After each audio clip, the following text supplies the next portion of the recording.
Good reason कि हम क्यों विरोध करें यूनिफॉर्म सिविल कोड का।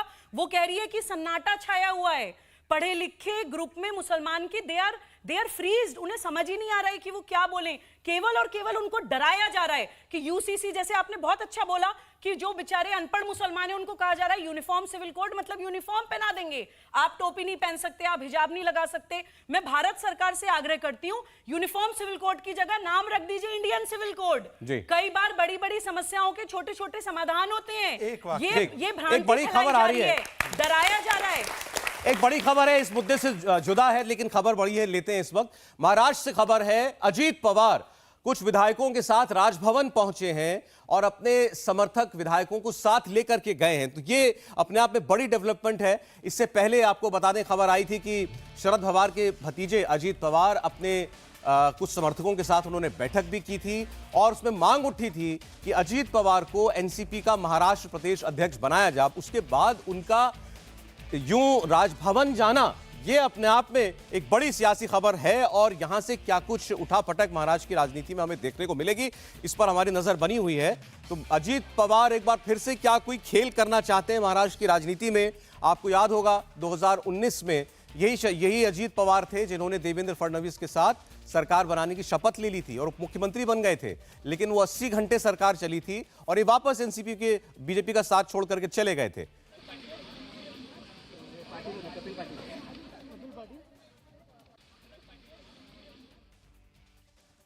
अजीत पवार और उनके साथी समर्थक विधायक राजभवन जा रहे हैं।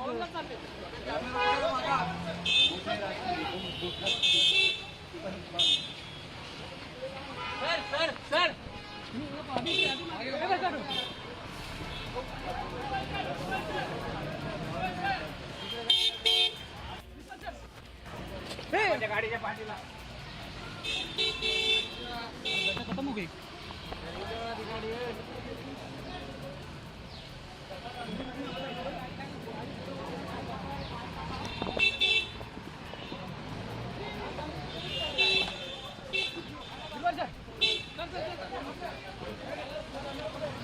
कौन है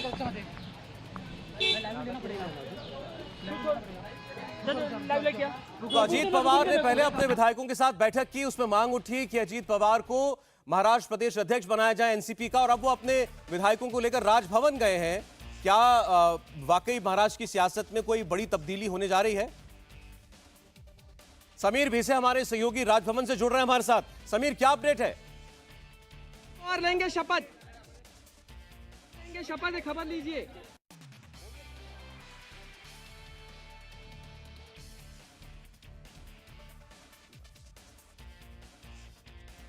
समीर, आपको मेरी आवाज मिल रही है?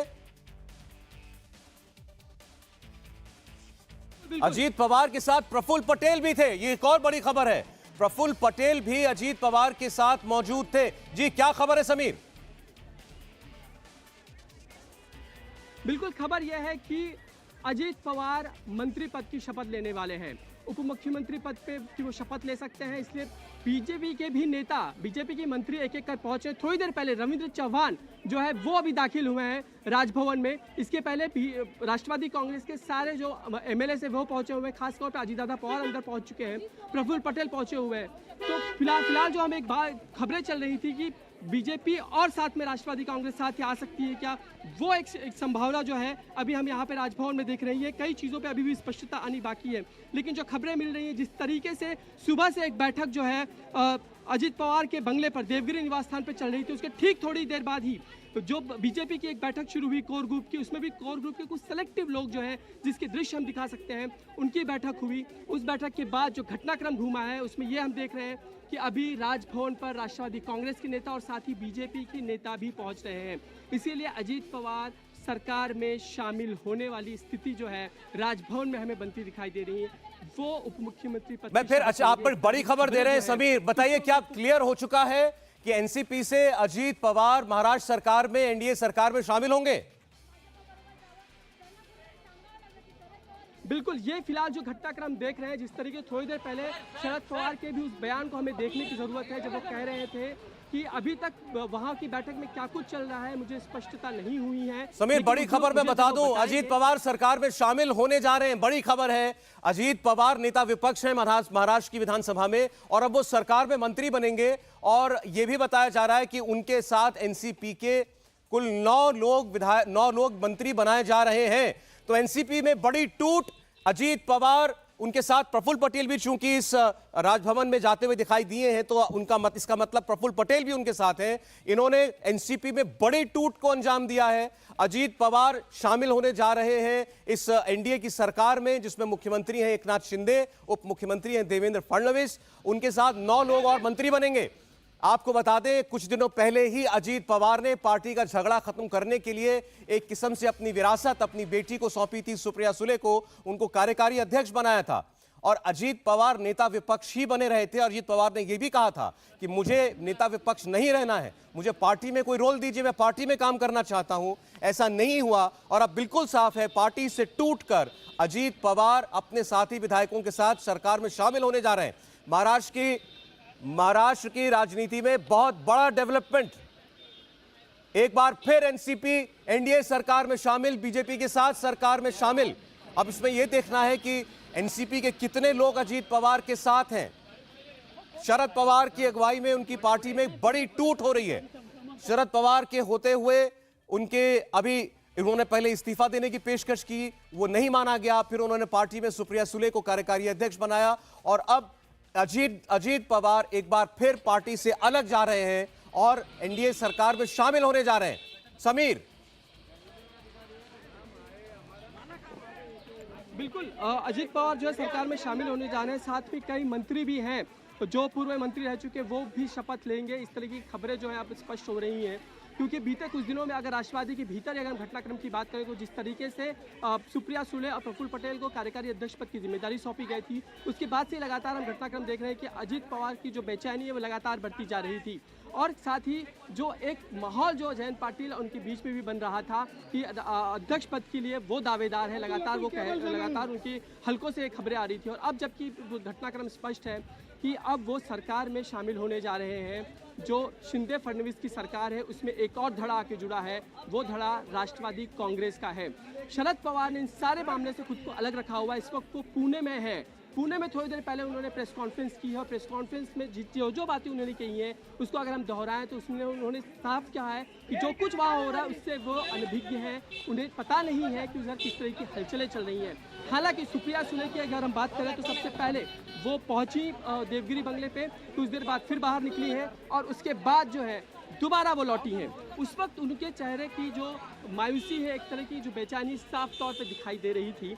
और अब वो बेचैनी स्पष्ट हो रही है कि जब अजीत पवार कई अपने एमएलएस के साथ यहाँ पहुँचे हुए हैं और लगातार यहाँ पर अन्य जो नेता है वो भी बीजेपी के एक के बाद एक पहुँचे हैं। लगातार हम कॉन्वॉय दे सकते हैं। बिल्कुल, ये कॉन्वॉय पहुँच रहा है, ये काफिला हमें दिखाई दे रहा है। आगे बढ़ जाए, काफिला हमें दिखाई दे रहा है। ये जो काफिला है वो मुख्यमंत्री का काफिला है। इस वक्त ये काफिला हम देख रहे हैं मुख्यमंत्री का काफिला है, मुख्यमंत्री का काफिला है। यहाँ मुख्यमंत्री का काफिला जो है वो पहुंच चुका है। यानी कि चीजें जो मुख्यमंत्री पहुंच चुके हैं। एकनाथ शिंदे इस वक्त पहुंच चुके हैं और अजीत पवार भाई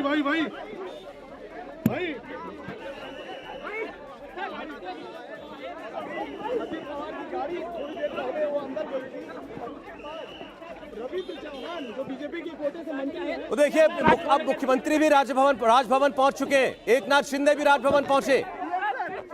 अजीत पवार अब सरकार में शामिल होंगे, बहुत बड़ी खबर है।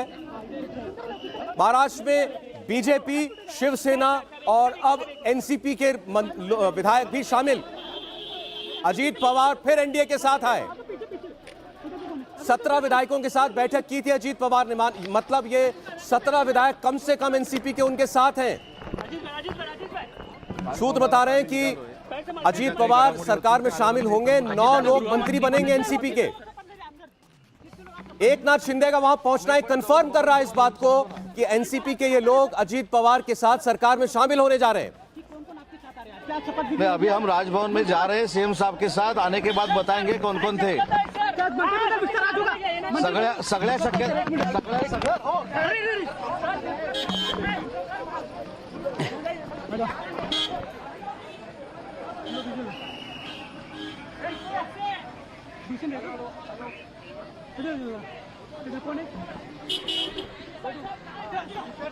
ये बहुत बड़ी खबर है जो आप देख रहे हैं। लगातार कोशिश कर रहे हैं जो भी लोग वहां पहुंच रहे हैं नेता, उनसे कुछ खबर मिले, लेकिन पहले वो राजभवन जाना चाहते हैं। लेकिन आप सोचिए, अजीत पवार पहले पहुंचे, उनके साथ उनके विधायक थे, और उसके बाद अब मुख्यमंत्री एकनाथ शिंदे पहुंच रहे हैं। इसका मतलब साफ है कि अजीत पवार अब सरकार में शामिल होंगे, और उन्होंने इसके बहुत से इशारे दिए। शायद ये इशारे समझने में शरद पवार साहब जो हैं वो नाकाम रहे, या उन्होंने ये गैम्बल चला था कि क्या अजीत पवार ऐसा करेंगे, और उन्होंने सोचा होगा कि पार्टी से अलग होने का विचार अजीत पवार अमल में तो कम से कम नहीं लाएंगे। लेकिन ऐसा होता हुआ दिखाई दे रहा है। अजीत पवार को पार्टी में कोई जिम्मेदारी न देना, यह भारी पड़ा शरद पवार को, यह ऐसा लग रहा है इस वक्त। अजीत पवार अब महाराष्ट्र की सरकार में शामिल होने जा रहे हैं, और इस वक्त वो राजभवन पहुंचे हुए हैं, और अभी अभी मुख्यमंत्री की गाड़ी वहां पहुंची है। मुख्यमंत्री एकनाथ शिंदे भी वहां पर पहुंच चुके हैं, और हमें जो जानकारी मिल रही है उसके मुताबिक कम से कम 9 मंत्री एनसीपी के वो बनने जा रहे हैं। 17 विधायक तो उस बैठक में अंदर ही मौजूद थे जब जो अजीत पवार के घर पर चल रही थी, तो वो उन 17 विधायकों में से 9 मंत्री बनेंगे। अजीत पवार को क्या रोल मिलेगा अभी ये साफ नहीं है, क्योंकि महाराष्ट्र की सरकार में मुख्यमंत्री एकनाथ शिंदे हैं, उप मुख्यमंत्री देवेंद्र फडणवीस हैं। तो अजीत पवार क्या रोल लेना चाहते हैं, उनको क्या रोल दिया जा रहा है सरकार में, ये देखना होगा। लेकिन इसमें अब कोई शक नहीं रह गया कि अजीत पवार ने अपनी पार्टी में एक बार फिर बड़ी खुली बगावत की है। वो पहले भी एक बार उप मुख्यमंत्री बन चुके हैं, बीजेपी के साथ सरकार बना चुके हैं, भले ही वो 80 घंटे ही मात्र चली थी 2019 में चुनाव के तुरंत बाद। लेकिन अब जब अगले वर्ष चुनाव होने महाराष्ट्र में, विधानसभा के भी और लोकसभा के भी, उससे पहले ये बड़ी हलचल होना, और एनडीए इससे कितना मजबूत होगा आप अंदाजा लगा सकते हैं, और महाविकास आघाड़ी के लिए ये कितनी बड़ी चोट है। अजीत पवार अब नेता विपक्ष से प्रतिपक्ष में आ गए, सत्ता पक्ष में आ गए, अब वो सरकार में शामिल होंगे। कोई अभी तक ये बताया जा रहा है कि शरद पवार साहब ने ये इतना भर कहा है कि उनको बैठक बुलाने का अधिकार है, हालांकि मुझे इसकी जानकारी नहीं है। देखिए और जानकारियां जो आ रही हैं कि बड़े लोग मंत्री बनाए जा सकते हैं। छगन भुजबल का नाम भी लिया जा रहा है इसमें, सीनियर लीडर छगन भुजबल, वो भी मंत्री बन सकते हैं, ऐसा बताया जा रहा है। हालांकि ये सब कंफर्म होगा अभी जब बाहर निकल करके ये बात बताई जाएगी। प्रफुल्ल पटेल का साथ होना अजीत पवार के, ये भी अपने आप में एक बहुत बड़ा धक्का है शरद पवार के लिए, क्योंकि अपनी बेटी सुप्रिया सुले के साथ साथ प्रफुल्ल पटेल को भी उन्होंने वही समान पद दिया था, कार्यकारी अध्यक्ष बनाया था। प्रफुल्ल पटेल, उनके अलावा छगन भुजबल, ये सब लोग एनसीपी के वरिष्ठतम नेताओं में से हैं, और अगर ये लोग भी अब एनसीपी छोड़ करके या एनसीपी तोड़ करके सरकार बनाना चाहते हैं बीजेपी के साथ, तो ये शरद पवार के लिए बहुत बुरी खबर है।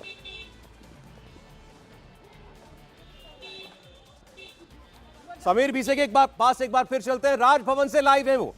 समीर, कोई और बड़े नाम, कोई और बड़े चेहरे जो आपने वहां देखे हो? बिल्कुल, उप मुख्यमंत्री देवेंद्र फडणवीस पहले ही जो है राजभवन में दाखिल हो चुके हैं, खबर है। इसके अलावा जो मंत्री जो हैं वो भी रविंद्र चौहान का जो हम नाम ले रहे हैं वो पहले जा चुके हैं। कई बड़े नेता और मंत्री इस वक्त दाखिल हो चुके हैं वहाँ पर, और किसी वक्त भी जो है शपथ विधि का जो समारोह है वो शुरू हो सकता है, और हमें स्पष्ट रूप से पता चल जाएगा कि कौन कौन जो इस वक्त शपथ ले रहा है। लेकिन हम बात करें तो एनसीपी जो है, एनसीपी का एक बड़ा धड़ा टूटकर अब वो एनडीए में शामिल हो चुका है। वो बीजेपी के और शिंदे फडणवीस की सरकार का वो भी हिस्सा बनने जा रहा है। अगले कुछ ही मिनटों में पूरी तस्वीर जो है स्पष्ट होती हुई नजर आएगी। लेकिन एक और हम 2019 की तस्वीर की तरफ हमें जाना होगा, जब बीजेपी सरकार बनाना चाहती थी, लेकिन उद्धव ठाकरे अलग हुए और महाविकास आघाड़ी का हिस्सा बने, और सरकार 2.5 साल चली। और उस वक्त जब उन्होंने अजीत दादा पवार के साथ देवेंद्र फडणवीस ने शपथ ली थी, वो सरकार महज 72 घंटे चल पड़ी और दोनों को इस्तीफा देना पड़ा था। तो उसके बाद हम देखें कि न सिर्फ अब शिवसेना टूटी है, शिवसेना का एक धड़ा टूटा है, बल्कि राष्ट्रवादी कांग्रेस का भी एक धड़ा टूटा है। समीर, इससे एक बात और साफ वो है कि शिंदे फडणवीस बड़ा असंतोष चल रहा था इस वक्त एनसीपी के अंदर। शरद पवार साहब ने जब अपने इस्तीफे की पेशकश की और वो पहले उसके बाद उन्होंने वो उसको रिवर्स किया, अपना फैसला पलटा और उसके बाद पार्टी में अपनी बेटी को कार्यकारी अध्यक्ष बनाया। बड़ा असंतोष था और तब से माना जा रहा था कि अजीत पवार खुश नहीं है और आज उन्होंने वो काम कर ही दिया जिसका एनसीपी को डर था, पार्टी तोड़ दी। बिल्कुल, पार्टी उन्होंने तोड़ दी क्योंकि उनकी बेचैनी जो है वो सिर्फ इसे एक हिस्से में नहीं देखना होगा, हमें पूर्व में भी जाके उनकी बेचैनी को समझने की ज़रूरत है। क्योंकि जब उन्होंने शपथ ली उसके बाद वो मुख्यमंत्री बनाए गए और जब सरकार चली गई उसके बाद नेता प्रतिपक्ष बने रहने के बाद भी जिस तरीके से वो बीजेपी के सामने या नई सरकार के सामने, शिंदे फडणवीस सरकार के सामने हमलावर होने की ज़रूरत थी, वो दिखाई नहीं दिए। साथ ही उनकी बेचैनी अंदर में नजर आ रही थी। वो जयंत पाटिल जो है बाकी के नेताओं के बीच में उनकी जो अनबन है वो साफ तौर पे जाहिर हो रही थी। और लगातार हम बात चर्चा करें तो हमें पता चल रहा था कि शिंदे फडणवीस की सरकार को वो एक पूरक भूमिकाएं कहीं तो उनकी नजर आती थी। और साथ ही फडणवीस और अजीत दादा पवार के जो संबंध है वो हमेशा से ही बढ़िया रहे हैं। और अभी वो हिस्सा हमें दिख रहा है कि अजीत पवार जो है अपने कई विधायकों के साथ इस वक्त राजभवन में दाखिल हो चुके हैं। और अब न सिर्फ महाराष्ट्र में शिवसेना फूटी है बल्कि एनसीपी भी फूट चुकी है। उसका एक धड़ा, एक इकाई आकर अब शिंदे फडणवीस सरकार का हिस्सा बनने जा रहा है। इसलिए महाराष्ट्र की राजनीति की बात करें तो एक बड़ा उलटफेर जो है दिखाई दे रहा है। इस वक्त जो महाविकास आघाड़ी की वज्रमुठ कही जा रही थी, यानी कि जो एक वज्र मुट्ठी है वो पूरी तरह से ढीली हो चुकी है, उसमें अब वो दम बचा नहीं क्योंकि अजीत पवार अपने एक बड़े हिस्से को लेकर राष्ट्रवादी से अलग हो चुके हैं। और अब थोड़ी देर में पूरी तस्वीर जो है हमें स्पष्ट नजर आएगी कि किस तरीके से अजीत पवार जो है वो सरकार का हिस्सा बनते हैं। और जो कहानी 2019 में शुरू हुई थी वो 2023 में भी उसका एक बड़ा अंक जो है अब शुरू होता हुआ हमें नजर आएगा। इसीलिए महाराष्ट्र की राजनीति जो एक बड़ी करवट ले रही है और उस करवट का एक बड़ा हिस्सा अजीत पवार है, क्योंकि उनकी प्रशासन पे पकड़ है। क्योंकि बीते अगर उनके पूरे कार्यकाल की बात करें तो उन्होंने कई पोर्टफोलियो जो है वो उनके पास रहे हैं। नेता प्रतिपक्ष तो हाल ही में रहे हैं, उसके पहले उप मुख्यमंत्री रहे हैं, उसके साथ साथ उन्होंने वित्त संभाला हुआ है। इसके बाद उनके पास अनेक जिम्मेदारियां थी, खासकर महाराष्ट्र की जो रिजर्वॉयर्स हैं उसको लेकर जो एक विभाग है वो उनके पास रहा है। तो कई विभाग उन्होंने हैंडल किए हुए हैं। और अब जबकि प्रशासन पर एक बड़ी पकड़ रहने वाला नेता शिंदे फडणवीस सरकार का हिस्सा बनने जा रहा है, तो निश्चित रूप से सरकार को आने वाले समय में 1 साल का जो लगभग उनके पास समय होगा उसमें आने वाला जो चुनाव है वो भी उतना ही अहम है। क्योंकि हमें ये भी नहीं भूलना होगा कि कई बार खुद जब केंद्रीय गृह मंत्री अमित शाह आते हैं तो उन्होंने एक नंबर जो है बीजेपी को दे रखा है कि 45+ यानी कि 45 से ज़्यादा सीटें यहाँ चुनकर आनी चाहिए और वो आने वाली यूनियन जो चुनाव होंगे उसमें वो दिखाई दे। इसलिए ये बड़ी रणनीति जो आने वाले चुनाव में भी नजर हमें लेकिन ये जो पूरा घटनाक्रम रहा समीर, ये भी इसकी भी बिल्कुल भनक नहीं लगी कि आज अचानक ये काम होने जा रहा है। या आप लोगों के बीच में चर्चा चल रही थी, पत्रकारों के बीच में? देवेंद्र फडणवीस पहले से पहुंचे हुए राजभवन, मुख्यमंत्री पहुंच गए, अजीत पवार विधायकों के साथ पहुंच गए। माना जा रहा है कि बड़े सीनियर लीडर और टूटकर अजीत पवार के साथ आ गए हैं। इनमें छगन भुजबल का भी नाम लिया जा रहा है, प्रफुल्ल पटेल का भी नाम लिया जा रहा है। तो ये आज एकदम से ये कहना पड़ेगा कि अजीत पवार ने एक बड़ा सरप्राइज दिया है अपने इन चाचा शरद पवार को।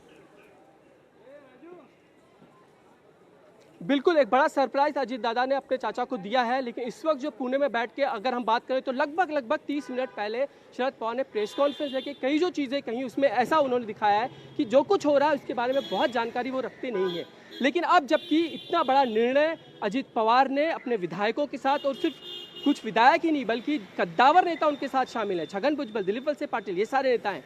ऐसे में ये पूरी पार्टी अगर अजीत पवार के साथ खड़ी है तो क्या अजीत पवार का जो कहना है वो शरद पवार अब मानने वाले हैं या उनको मनाया जाएगा, उनको पूरा निर्णय लादा जाएगा? इस समय में शरद पवार क्या कहते हैं ये देखना लाजमी होगा। क्योंकि एक और जहाँ वहाँ राष्ट्र की राजनीति में सभी विपक्षी दल को साथ लाने के लिए निर्णायक भूमिका में है, वहीं दूसरी ओर वो राष्ट्रवादी कांग्रेस के भीतर ही अपने परिवार को नहीं संभाल पा रहे हैं, और राष्ट्रवादी कांग्रेस भी नहीं संभल रही, उनसे एक बड़ा धड़ा टूटता है और वो सरकार में जाकर शामिल हो जाता है। इतने बड़े घटनाक्रम के बारे में शरद पवार अनभिज्ञ रहे, उन्हें कुछ पता न हो, जानकारी न रहे, ऐसा होना क्या लाजमी है, ये एक बड़ा सवाल है। क्योंकि महाराष्ट्र में उनके बारे में बात की जाती है कि महाराष्ट्र के हर एक राजनीति, हर एक पहलू के बारे में जानते हैं। जब खुद पार्टी के भीतर ही इतना बड़ा घटनाक्रम हो रहा हो, इतना बड़ा उलटफेर हो रहा हो, उसके बारे में बिल्कुल न जाने, ये आपने बड़ा सवाल, ये बड़ा सवाल आपने उठाया है समीर कि शरद पवार जो कुछ हो रहा है शरद पवार की मंजूरी से हो रहा है, उनकी सहमति से हो रहा है, या उनको धोखा मिला है इस बार और वो नहीं भांप पाए कि उनकी नाक के नीचे पार्टी में क्या चल रहा था। ये अभी इसका खुलासा होना बाकी है। बिल्कुल इसका खुलासा होना बाकी है। उसके साथ साथ ही ये भी क्योंकि 2019 के फिर घटनाक्रम पे हमें जाना होगा और ये भी देखना होगा कि जब सुबह में जाकर शपथ ली थी तो उस वक्त शरद पवार ने, जब देवेंद्र फडणवीस ने कुछ दिनों पहले जो बयान दिया था कि शरद पवार को सारा कुछ पता था, उनके साथ हमने बातचीत की थी और सरकार हम बनाने जा रहे थे। ऐसे में जब शरद कुछ पवार तस्वीरें आ रही है, कुछ तस्वीरें अंदर की भी आ रही है। एक मिनट समीर, मैं आ रहा हूं आपके पास। ये राजभवन के अंदर की पहली तस्वीर इस वक्त स्क्रीन पर आप देख रहे हैं। इसका मतलब बिल्कुल स्पष्ट है, राजभवन के अंदर शपथ समारोह होने जा रहा है और कुछ और विधायक जो है मंत्री पद की शपथ लेंगे। बहुत बड़ी खबर, महाराष्ट्र की राजनीति ने एक बार फिर पूरी करवट ली। अब एक बार फिर एनसीपी के अजीत पवार और माना जा रहा है और कई सीनियर नेता बीजेपी के साथ सरकार में शामिल हो रहे हैं। अजीत पवार, एक बार फिर अजीत पवार अपनी पार्टी से अलग शामिल हो रहे हैं। अब यह सवाल है कि उन्होंने पार्टी तोड़ी है या एनसीपी पूरी पार्टी जो है वो समर्थन देने जा रही है बीजेपी का, शरद पवार की सहमति से हो रहा है, या वो अंदाजा नहीं लगा पाए कि उनकी पार्टी में इतना असंतोष है कि कुछ लोग बड़े नेता जो है पार्टी के, वो पार्टी के विधायकों को साथ लेकर पार्टी तोड़कर वो सरकार में शामिल होंगे। लेकिन आपने देखी वो पहली तस्वीर थी राजभवन के अंदर की। राजभवन में नए मंत्रियों को शपथ दिलाई जाएगी, एनसीपी के मंत्रियों को शपथ दिलाई जाएगी। तो बड़ी खबर हुई, बड़ी खबर महाराष्ट्र से है। महाराष्ट्र में एक और महाविकास आघाड़ी थी, शरद पवार जिसके सबसे सीनियर लीडर थे और उन्हीं की पार्टी में टूट। और इसके साथ साथ फिर हम ये कहते हैं क्योंकि शरद पवार से जुड़ा मामला है, क्या इस पूरे प्रकरण को उनका आशीर्वाद हासिल है, उनकी सहमति से सब हो रहा है, या इस बार चाचा ने भतीजे के सामने, अभी तक गुगली शब्द का प्रयोग शरद पवार कर रहे थे, तो अब भतीजे ने गुगली फेंकी और चाचा बोल्ड। ये देखना होगा। ये देखिए तस्वीरें अंदर की राजभवन की। कार्यक्रम मतलब पूर्व नियोजित था, तय था कि आज शपथ होगी। अजीत पवार ने बैठक बुलाई अपने विधायकों की। ये देखिए साफ तस्वीरें, छगन भुजबल आपको दिखाई दे रहे हैं इसके अंदर। एनसीपी के सीनियर लीडर हैं, वो आपको साफ सामने दिखाई दे रहे हैं। माना जा रहा है ये भी मंत्री पद की शपथ लेंगे, अजीत पवार मंत्री बनेंगे। अब अजीत पवार के बारे में बताया जा रहा है कि वो भी डिप्टी सीएम बनेंगे। महाराष्ट्र की सियासत के अंदर एक बहुत बड़ा उलटफेर। मुख्यमंत्री एकनाथ शिंदे मौजूद हैं, उप मुख्यमंत्री देवेंद्र फडणवीस मौजूद हैं राजभवन में, और अजीत पवार एक बार फिर डिप्टी सीएम की शपथ लेंगे 4 साल में दूसरी बार। 2019 में चुनावों के बाद जब शिवसेना अलग हुई भाजपा से, तब उन्होंने देवेंद्र फडणवीस सरकार में शपथ ली थी और उप मुख्यमंत्री बने थे, लेकिन वो चंद घंटे ही रह पाए थे इस पद पर। अब एक बार फिर 4 साल के बाद वो उप मुख्यमंत्री बनेंगे अजीत पवार। उनके साथ छगन भुजबल भी हैं, माना जा रहा है प्रफुल्ल पटेल भी हैं, दिलीप वलसे पाटिल भी हैं। ये तमाम लोग एनसीपी के सीनियर लीडर सरकार में शामिल होने जा रहे हैं। यानी एनडीए और मजबूत होता दिखाई दे रहा है। एक फॉर्मिडेबल कॉम्बिनेशन जिसे आप कहते हैं, जिसमें सबसे बड़ी पार्टी बीजेपी, उसके बाद 40 विधायकों वाली शिवसेना जिसके नेता हैं एकनाथ शिंदे जो मुख्यमंत्री हैं, 10 निर्दलीय विधायक, और अब एनसीपी के विधायक भी उसमें शामिल हो रहे हैं। और दूसरी ओर अब बचे उद्धव ठाकरे की शिवसेना, कांग्रेस पार्टी, और अगर एनसीपी में टूट के बाद कुछ विधायक बचते हैं तो वो तमाम विधायक महाविकास आघाड़ी में बचेंगे। लेकिन अब कुनबा जो है महाराष्ट्र में एनडीए का और बड़ा होता हुआ दिखाई दे रहा है। ये बीजेपी के लिए अच्छी खबर है क्योंकि लोकसभा चुनाव की दृष्टि से और विधानसभा चुनाव में भी एनसीपी का ये धड़ा टूटकर उनके साथ आना चुनावों में उसके लिए एक बहुत बड़ी उपलब्धि होगी। ये सारे सीनियर लीडर्स वहां पर मौजूद हैं। बीजेपी के भी तमाम नेता मौजूद हैं वहां पर और एनसीपी के भी। मुख्यमंत्री एकनाथ शिंदे भी मौजूद हैं। अभी प्रतिक्रिया देखना बाकी है। शरद पवार क्या कहते हैं, अब कार्यकारी अध्यक्ष सुप्रिया सुले हैं, वो क्या कहती हैं। उनके भाई, चचेरे भाई हैं अजीत पवार, छोड़कर चले गए हैं उनको, पार्टी को तिलांजलि दे दी है, शामिल हो गए हैं एनडीए की सरकार में। और अजीत पवार के पास 30 विधायकों का समर्थन है। बड़ी बात है ये। अजीत पवार, प्रफुल्ल पटेल, धनंजय मुंडे भी शपथ लेंगे। प्रफुल्ल पटेल और धनंजय मुंडे ये भी शपथ लेंगे। बड़ी खबर। अजीत पवार, धनंजय मुंडे, प्रफुल्ल पटेल खुद कार्यकारी अध्यक्ष हैं एनसीपी के। 30 विधायक अजीत पवार के पास। अजीत पवार, प्रफुल्ल पटेल, धनंजय मुंडे साथ में शपथ लेंगे। इस पूरे घटनाक्रम से याद आ रही है उसी 2019 के शपथ ग्रहण की। तब माना जा रहा था कि यही लोग, धनंजय मुंडे भी साथ साथ होंगे अजीत पवार के। हालांकि बाद में वो शरद पवार के खेमे में वापस चले गए थे और अंत में अजीत पवार भी लौट गए थे। लेकिन अजीत पवार की महत्वाकांक्षाओं ने उनको आगे बढ़ने से रोका नहीं और एक बार फिर वो सरकार का हिस्सा बनने जा रहे हैं। मैं आपको फिर से बता दूं एक बार, नाम बिल्कुल साफ है। अजीत पवार, छगन भुजबल, प्रफुल्ल पटेल, दिलीप वलसे पाटिल, धनंजय मुंडे, ये सब लोग आज मंत्री पद की शपथ लेंगे। एकनाथ शिंदे सरकार में शामिल होंगे और माना जा रहा है अजीत पवार डिप्टी सीएम बनेंगे। 30 विधायक हैं अजीत पवार के पास। विकास और प्रगति के बारे में सोचा जाता है।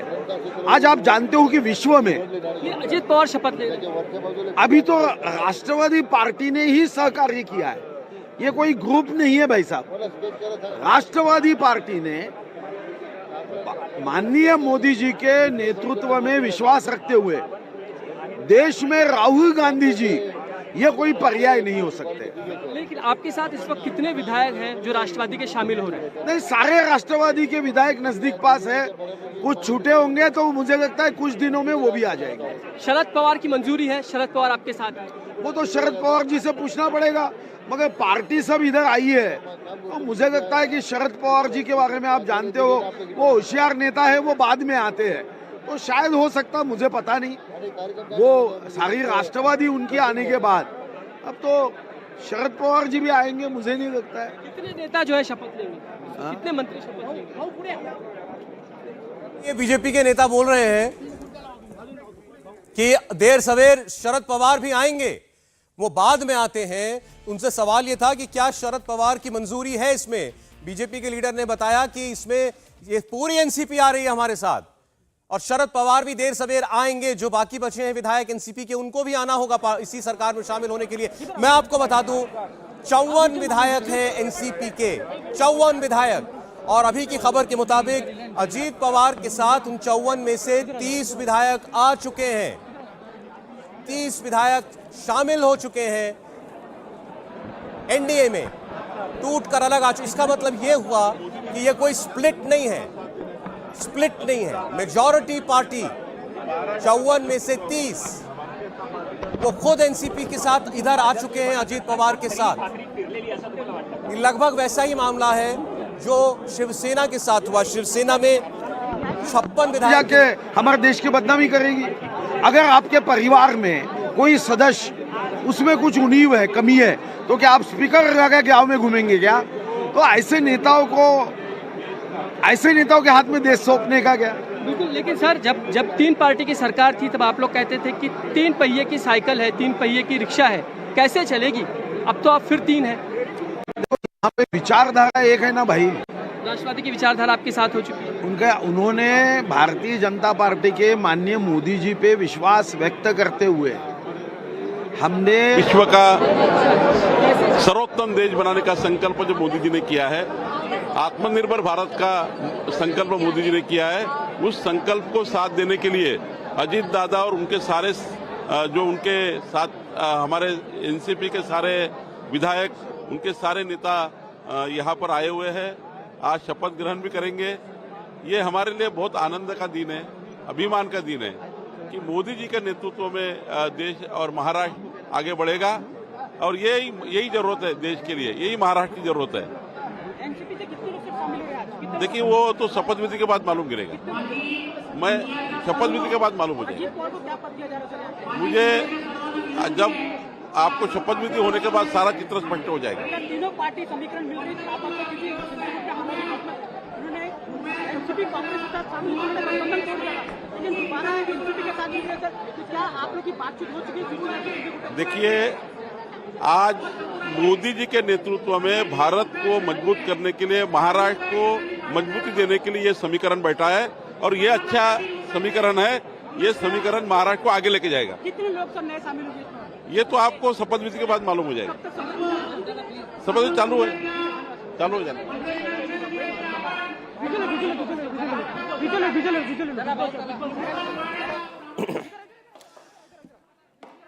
तो आपने सुना, बीजेपी के नेता कह रहे हैं कि राष्ट्र हित में एनसीपी ने यह फैसला किया कि वो सरकार का हिस्सा बनेगी और महाविकास अघाड़ी छोड़कर यहां आ गए हैं। एक और नाम जुड़ गया, अनिल पाटिल का भी उन लोगों में जो कि मंत्री बनेंगे।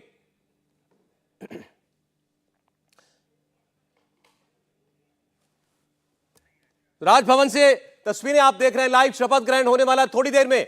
अजीत पवार ने एक बार फिर अपनी महत्वाकांक्षा को आगे रखते हुए एनसीपी के विधायकों को लेकर एनडीए का रुख किया। जो भी साथ में आ रहे हैं उनका हम स्वागत करते हैं। अजीत पवार को क्या पद दिया जा रहा है सर? यहाँ पे कितने लोग शपथ लिए? अभी जल्दी आपको पता चलेगा।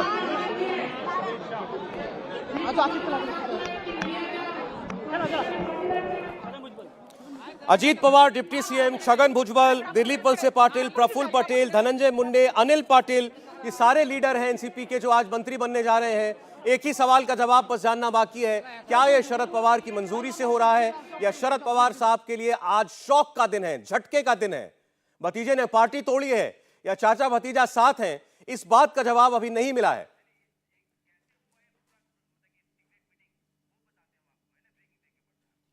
अभी जब पूरा घटनाक्रम कैसे हुआ ये एक बार आपको हम बता दें। दिल्ली में हुई थी, दिल्ली में गृहमंत्री अमित शाह के साथ मीटिंग हुई थी जिसमें आगे का रुख तय हुआ। इसमें एकनाथ शिंदे और अजीत पवार भी मौजूद थे और आगे की प्लानिंग इसी मीटिंग में हुई। यह हम आपको बड़ी खबर दे रहे हैं। दिल्ली के अंदर रखी गई थी इस घटनाक्रम की नींव। इस बैठक में गृहमंत्री अमित शाह मौजूद थे, मुख्यमंत्री एकनाथ शिंदे मौजूद थे और अजीत पवार मौजूद थे और वहां से ये आगे का घटनाक्रम सारा तय हुआ, सारा प्लान हुआ, जिसके तहत एनसीपी के 30 विधायकों के साथ अजीत पवार शामिल होने के लिए आए हैं सरकार में। अब एनडीए में आ गए हैं। अब एक और तो शरद पवार पटना भी जाते हैं, वो वहां पर जाकर विपक्षी एकता में अपने सुर में सुर मिलाते हैं और उसके बाद मुंबई में यह घटनाक्रम हो रहा है। उन्हीं की पार्टी के 30 विधायक, 54 में से 30 विधायक जाते हैं और सरकार में शामिल हो जाते हैं। अब देखना है कि शरद पवार को इसके बारे में मालूम था, क्या उनका आशीर्वाद अभी भी बना हुआ है अजीत पवार पर और वो खुद भी एनडीए में आ गए हैं, या अजीत पवार ने पार्टी तोड़ी है और मेजॉरिटी एमएलएज को लेकर के वो सरकार में शामिल होने के लिए जा रहे हैं और शरद पवार देखते रह गए। अभी उन्होंने 2 दिन पहले यह बयान दिया कि 2019 में जब अजीत पवार गए थे और वापस लौट आए थे, उस वक्त मेरे ही कहने पर अजीत पवार गए थे, क्योंकि मैं ये दिखाना चाहता था कि बीजेपी सत्ता के लिए कुछ भी कर सकती है, हमसे भी हाथ मिला सकती है। तो मैंने ही कहा था अजीत पवार से कि वो जाएं और मंत्री पद की शपथ लें और फिर वो वापस आ जाएं। मैंने एक्सपोज किया था बीजेपी को। और उसके बाद देवेंद्र फडणवीस ने यह कहा था कि मैं पूरी बात आपको उनके मुंह से ही सुनवाऊंगा जो 19 में हुआ। लेकिन उससे पहले इतना बड़ा ये और घटनाक्रम हो गया और शरद पवार के सामने उनकी पार्टी के 30 विधायक और उनके भतीजे अजीत पवार शामिल होने जा रहे हैं इस वक्त एनडीए में। सचिन चौधरी हमारे सहयोगी जुड़ रहे हैं हमारे साथ। सचिन, बहुत बड़ी